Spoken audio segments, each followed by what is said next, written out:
Imperial Commander. Hop in old Mr. Wargaming's DeLorean. We're going back to 1981 to see how they did miniature wargaming, early 80s style. With our hosts, Brian Ansell and Richard Hallowell. This game is from 1981, and I gotta tell you, it's not quite as hard as you think it is. 2d6, roll to hit, compare the weapon's strength to the weapon's toughness. Sounds familiar? To make a roll to wound. There's no roll to save in this one, but that would come later. We all know by now that Imperial Commander would grow into the 800-pound juggernaut, the behemoth that dominates our hobby. But in 1981, it was just a tiny baby gorilla. And let's see if this baby gorilla is as much fun as the current edition. Maybe it is, maybe it isn't. We'll leave that up to you, but I did want to point out, when you first start using the rules, it is suggested that only small forces are used. Well, we're going to do that. I've got 3 squads of Space Orcs, 3 squads of the Purple Redemption, and then each side has a leader with a bodyguard. So we'll take a look at those. But before I do, real quick, I also wanted to point out that one of the things it says that you should be doing here is hate people a lot. Oh, Richard. Boy, do you got me pegged. On the left-hand side of your screen, we've got the Space Orcs. 2 squads of armored infantry, 5 men each, 1 squad of 3 power armor, and then our leader and his bodyguard. Everybody on this side of the table, they're all elite. I'll explain what that means once we get rolling. The guys in the back are armed with just bolt pistols. No, I got that wrong. Submachine guns and a knife. You got to spend the 1 point on the knife. And then each squad has 1 rapid bolter. So that's these guys with the big guns over here on the side. Of course, the guy in the front here, this bodyguard, he also has a rapid bolter. Still just elite. And then the boss man here, you can see he's got himself a bolt pistol and a power sword. And remember, leaders have some special abilities that come into play later. Now, to keep things simple, I gave each of these guys in power armor the same abilities. I think in the rules as written, they can have massive amounts of weapons. I'm just going to treat them as more survivable. They're kind of an assault squad, so they've got bolt pistols and power weapons. The sword and the power glove work about the same, so I'm not going to stress about that. As close to WYSIWYG as you can get without going over. The other thing I'll point out for those of you that are curious, the guys in the back and these 2 leaders here, I did a little bit of a conversion on this leader. I don't think he had a power sword to start with. Maybe I pulled a power sword and gave it to this guy. Whatever. These guys come from Ground Zero Games, and then these 3 come from alternative armies. And they actually come from the Space Viking range. They're not actually orcs inside there, but they looked like kind of roughy orky, so I gave them. That's all the orcs I got in my collection. I really need to get another pack from Ground Zero Games. This is the assault pack, but they do have a missile pack, so I should pick that up. I don't know what I'll paint it. Hey, on the other side of the table, here on the right, the guys in purple, this is the Forces of the Redemption, and these guys actually are Redemption figures. You can get these from alternative armies. Kind of fun. I'm using 45-year-old figures with a 45-year-old game. It's that kind of hobby. You don't have to chase the new. There's so much good stuff to explore in the past. Why wouldn't you? Okay, so where these guys are all elite and they're all armored infantry, these guys are all elite and they are light infantry, except for the boss man and his bodyguard. These 2 guys are, what are they? They're veterans, so they're really good at stuff.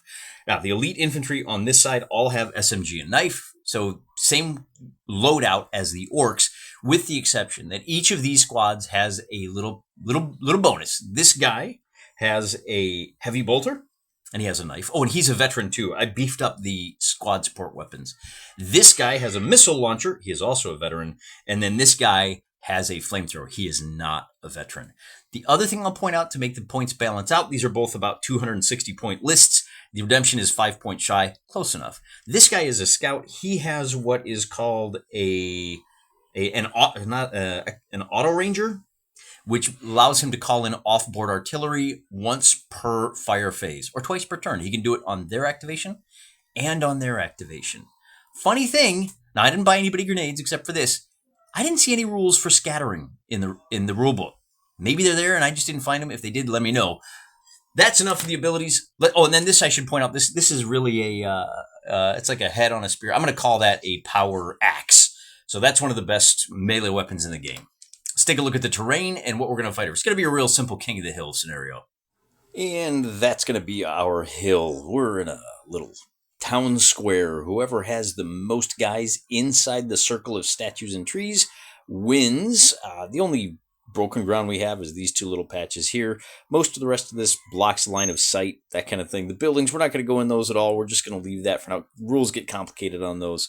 And I've already set up both forces. The redemption is up here, and our orcs are coming onto the table right down here. This is what the situation looks like from their point of view. We still need to roll to see who gets the first activation. Red for the greenskins, blue for the boys in purple. Bear in mind the greenskins have little red shoulder pads, so that's why I'm going to remember red die for the red armor guys. And wouldn't you know it, we tied. These things happen. Double tie. It's going to be a great episode. That's always a good sign.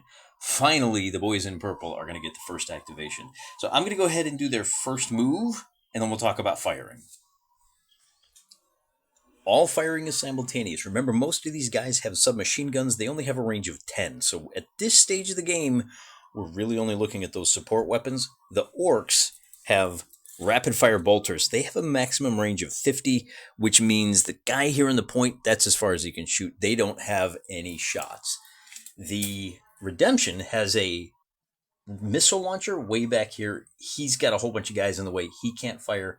Flamer's two-shot. The only shot that we got is, well, this guy with the auto ranger. He's moved up. He's hiding behind the building. The guys on the road move 12 centimeters. The guys off-road, they're in open ground. They can move 10 centimeters. Light infantry, remember. That brings us to the firing phase. And we've got our little scout. He's going to call down the thunder. But he doesn't have line of sight. He's hiding behind the building, at least on this movement phase. The only guy that has a shot on the entire table. So way down here we have the orcs with rapid fire bolters. They have a range of 50 centimeters. That's as far as they can shoot right now. So nothing for them. The only shot we have left is this guy on the point for the redemption. He has a heavy bolter, which means we get to take a look at our shooting chart. Looks a little something like this. The heavy bolter is right here. If I am within 10 centimeters, I need to roll a 7 on 2d6. If I'm within 50, I need to roll a 9. And because I'm beyond 50, out to 100, I need to roll an 11. But remember, he is, and then we have just a couple, not a whole lot of modifiers, to be honest with you. He is elite, so that goes down to a 10 to hit. And then because he's firing at guys that are through all of that cover, we're going to call that +2. So the only way he hits is if you roll snake eyes. Now, I might not want to take this shot because if I roll a, where did it go? Bolter, heavy, rapid fire. No, he's got the heavy bolter. If I roll a 2 or a 3, he's out of ammo until he fixes it. So we get a 6. We missed. No harm done. Now we have a second movement phase, and these guys are going to wind up in new positions. Specifically, they're going to wind up here with our auto ranger. 2 groups of guys. I think the heavy cover is going to be fine when we see how slow those orcs are moving. The assault squad up here, these are the guys with the power swords. They're going to kind of sweep around this side and then try to leap in at the last turn. Once the game gets going, if your guys are within 5 centimeters of an enemy, you do melee combat. Remember, if they move into melee combat during the course of a turn, you fight that combat immediately. After the second movement phase, there is the opportunity for people to move up to 5 centimeters to close to melee contact. That's obviously we're further than 5 centimeters away.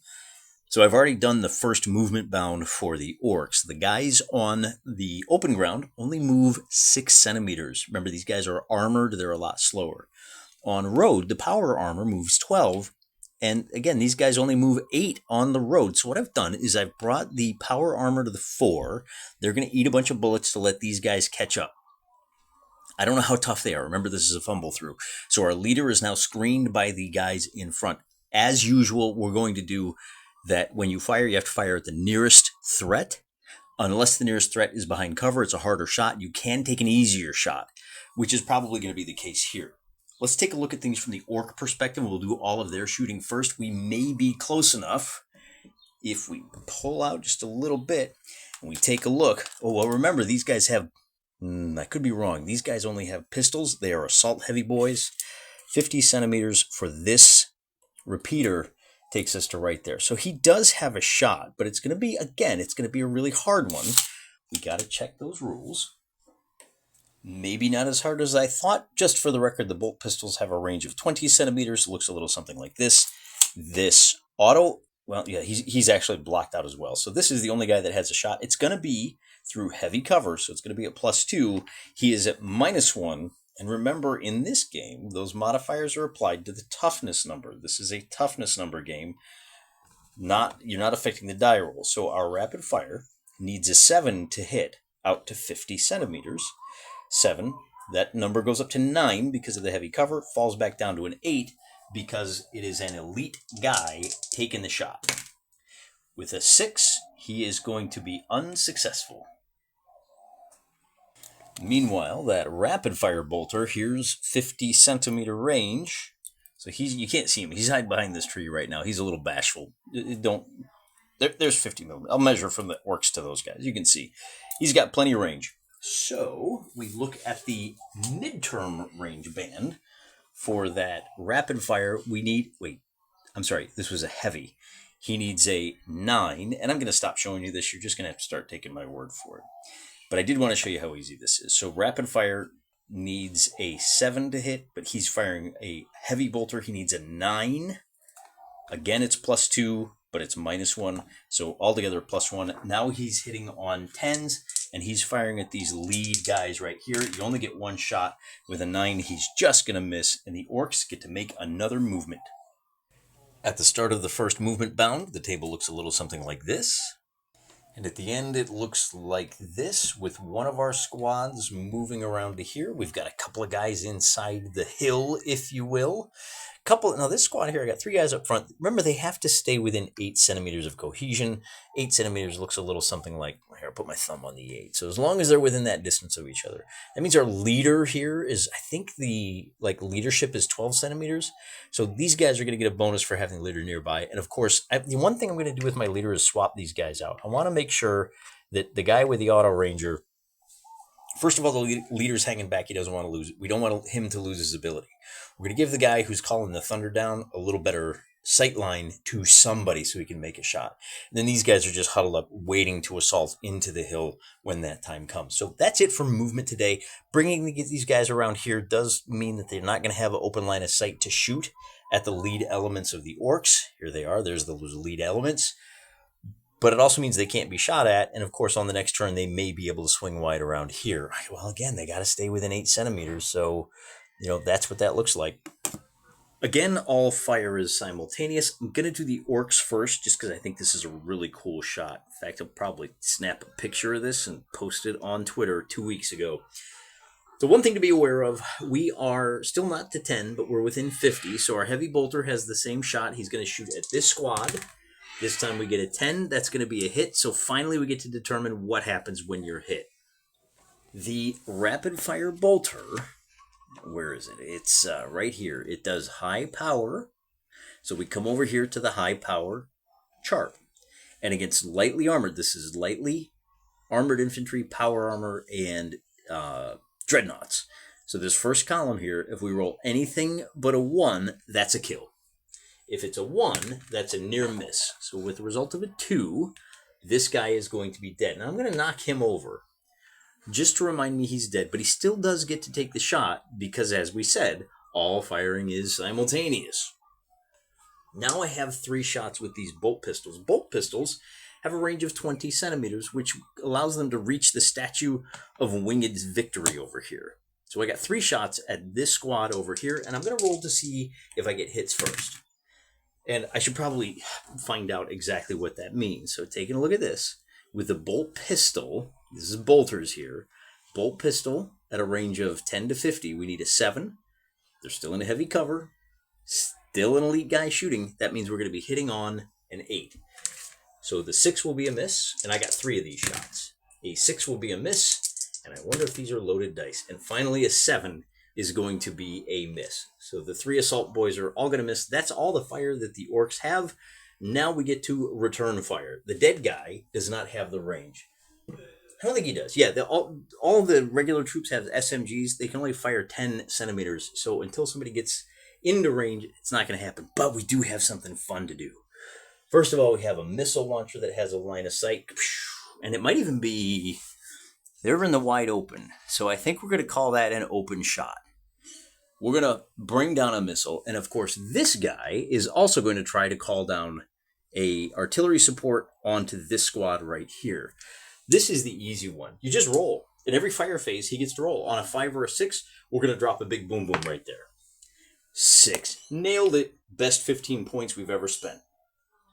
And I'm going to use the chart in the book. I think it'll be a little bit easier to read. There are 2 kinds of grenades, standard and advanced, and they use different templates. The standard grenade uses a blast template that is this big. The advanced grenade, and there are, of course, explosive, AP, and smoke.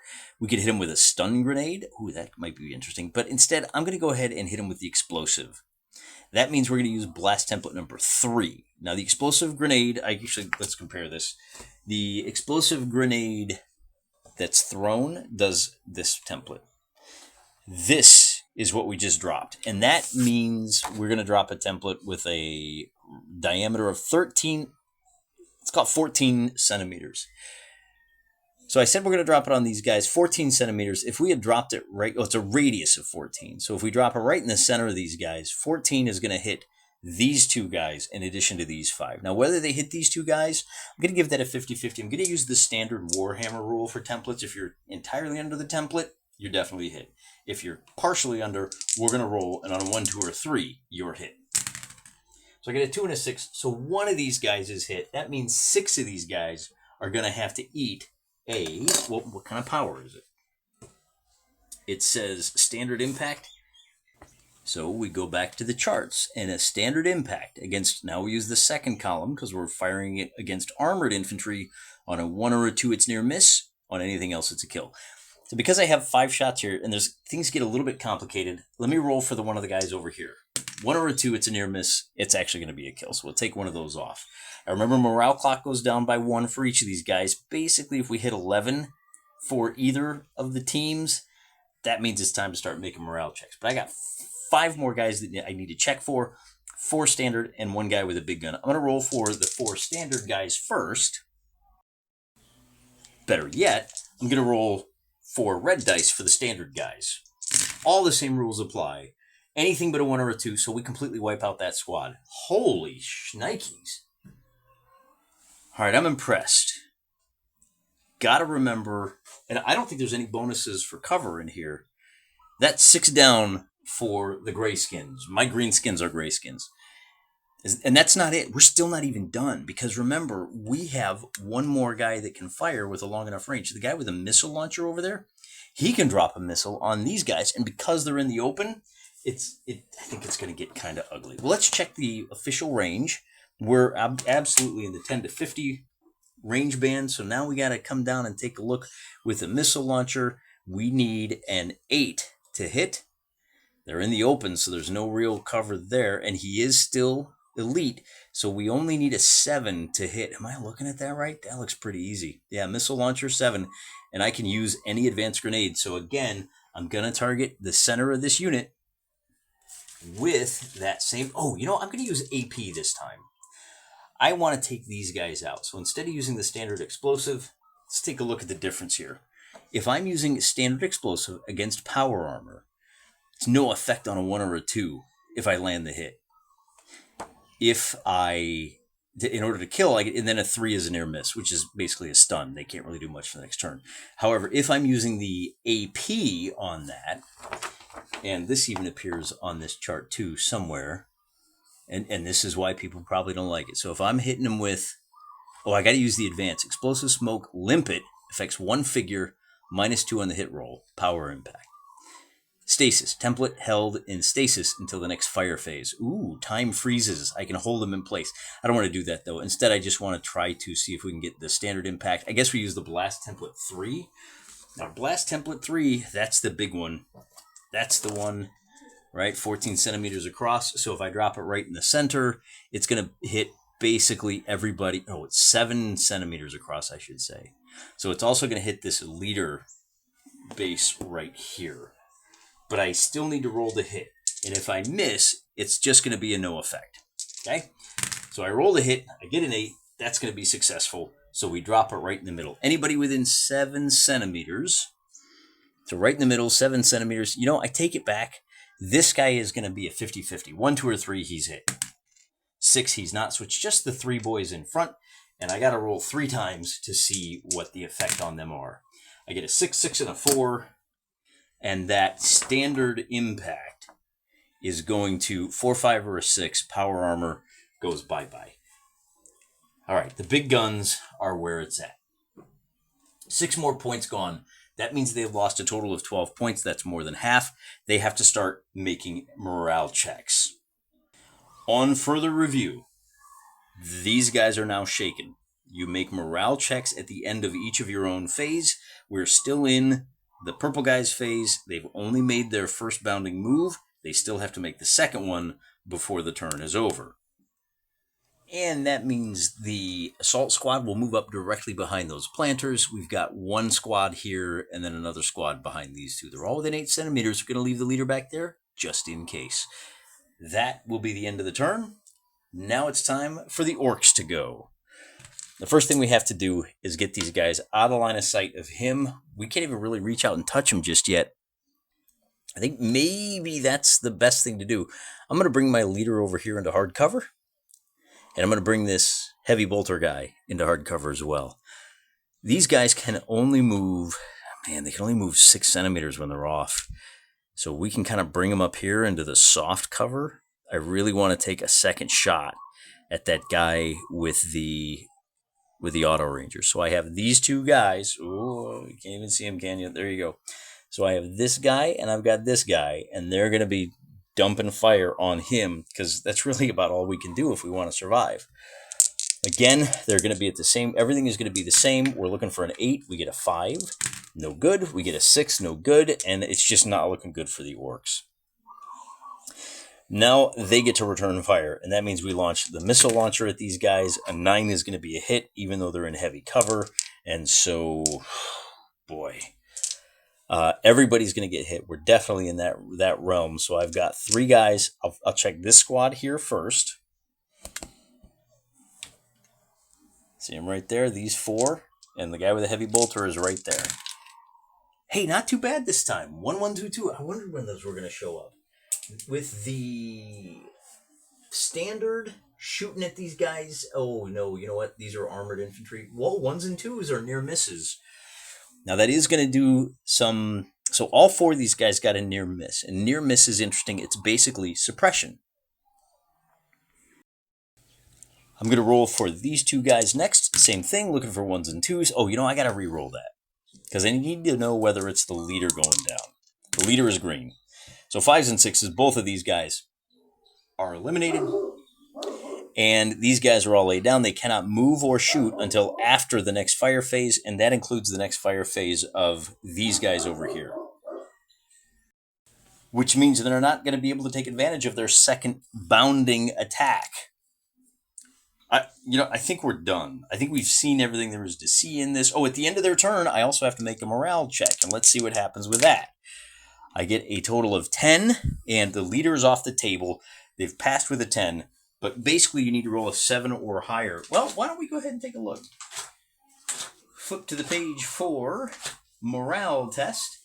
It says here, and this is why we read the rules. With a 7 or more, the entire army is broken. And they have to spend at least 1 movement phase in full retreat. All right. So what did we learn today? Well, we learned that this game isn't nearly as clunky as we thought. We also learned a 3v3 is probably not enough troops on the table to play a real effective game. At about 250 points per side, we really don't have enough on the table. We probably don't have enough terrain, or maybe we just learned that artillery is way OP. Maybe we need a second set of artillery on this side so that we can trade shots, wipe those guys out. Those scouts are just killers. But we also learned that there's a reason this game inspired the big juggernaut. There's a lot of interesting things going on here. There's a lot of interesting dice to be rolled, a lot of interesting choices to be made. Light infantry are not to be ignored. Don't take them lightly, har. They can do some serious damage. I'm a little disappointed we didn't see how melee worked. Maybe we'll do a fight in the woods where the entire table is trees and woods, or a lot more of it, so that we can see that again. What I did learn is I want to try this again. I want to see what happens if we change up the terrain and we change up maybe the objectives.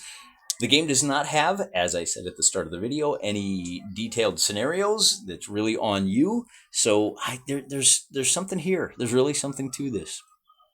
And I'm glad that I was able to share it with you. I think that a lot of people talk about this game in very knowing terms, but nobody ever really sits down to show you.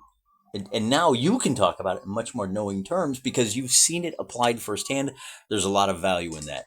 Probably got a few things wrong. There's probably a few guys watching this game right now that recognize what I did wrong. Listen to them. Check the comments. A lot of good stuff going on there. We'll talk more about this in the future. Till next time, I'm praying for you.